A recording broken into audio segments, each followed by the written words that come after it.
एक दिन नारद जी धरती पर रहने वाले लोगों को देखते हुए स्वर्ग में विचरण कर रहे थे। धरती पर रहने वाले लोगों के कर्म को देखकर नारद के मन में कर्मों के फल और पापों के दंड को लेकर विचार आए। अपने यह विचार लेकर वह ब्रह्मा जी के पास जाते हैं और ब्रह्मा जी से पूछते हैं, हे ब्रह्मा जी, यदि बुरे कर्म करने वाला इंसान अच्छे कर्म करने लग जाए तो क्या वह अपने पापों से मुक्त हो सकता है? क्या वह अपने पापों से मिलने वाली सजा से बच सकता है? तब ब्रह्मा जी नारद जी के इन सवालों का जवाब देते हुए कहते हैं कि हाँ भी और नहीं भी। हाँ का मतलब ये कि अगर कोई इंसान अपने किए गए पापों से मुक्ति पाना चाहता है तो उसके लिए निस्वार्थ भाव से अपनाया गया दान, पुण्य, धर्म और भक्ति का रास्ता सबसे उत्तम होता है। अगर इंसान दिल से अपने पापों का पश्चाताप करते हुए निस्वार्थ भाव से दान, पुण्य, धर्म और भक्ति का रास्ता अपनाता है तो वह उस जन्म में अपने मिलने वाले पापों के दंड से मुक्त हो सकता है। इससे उस इंसान के किए गए पापों की सजा कुछ कम जरूर हो जाएगी, लेकिन पापों का दंड तो जीवन काल में भोगना ही पड़ेगा।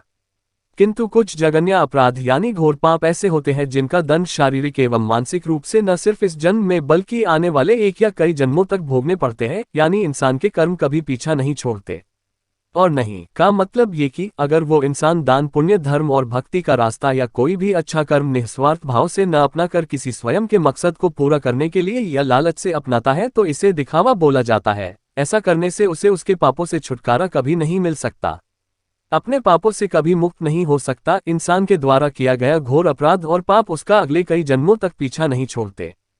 तो ऐसे में अगर इंसान दिल से अपने पापों का पश्चाताप करते हुए निस्वार्थ भाव से दान, पुण्य, पशु पक्षियों तथा लाचार इंसान एवं जानवरों की सेवा, धर्म और भक्ति का रास्ता अपनाता है तो आगे के जन्मों में पिछले वाले जन्मों के घोर अपराधों की सजा नहीं भोगनी पड़ेगा।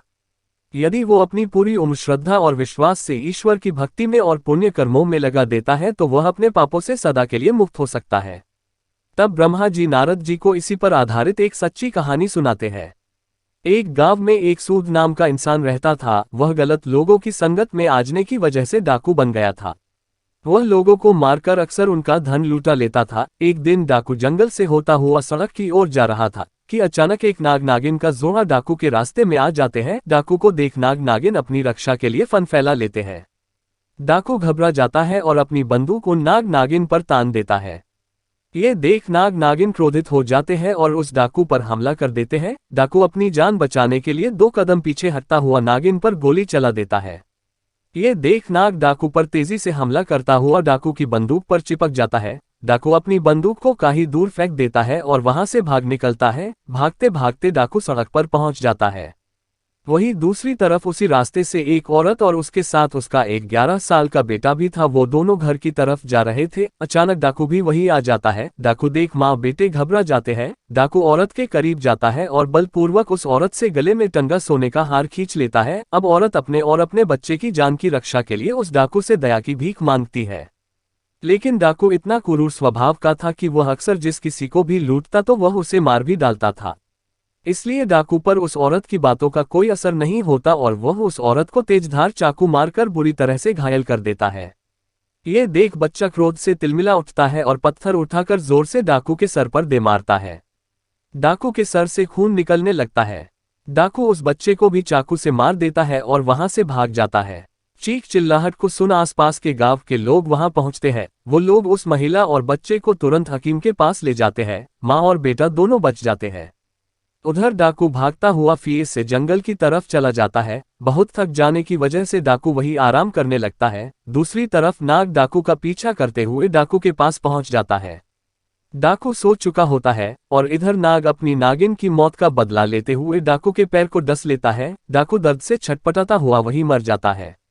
सारी घटना यमपुरी में बैठे हुए चित्रगुप्त और यमराज जी देख रहे थे। डाकू के मरते ही यम के दूत यमलोक से धरती पर डाकू की आत्मा को लेने आते हैं। वह डाकू की आत्मा को यमलोक ले जाते हैं।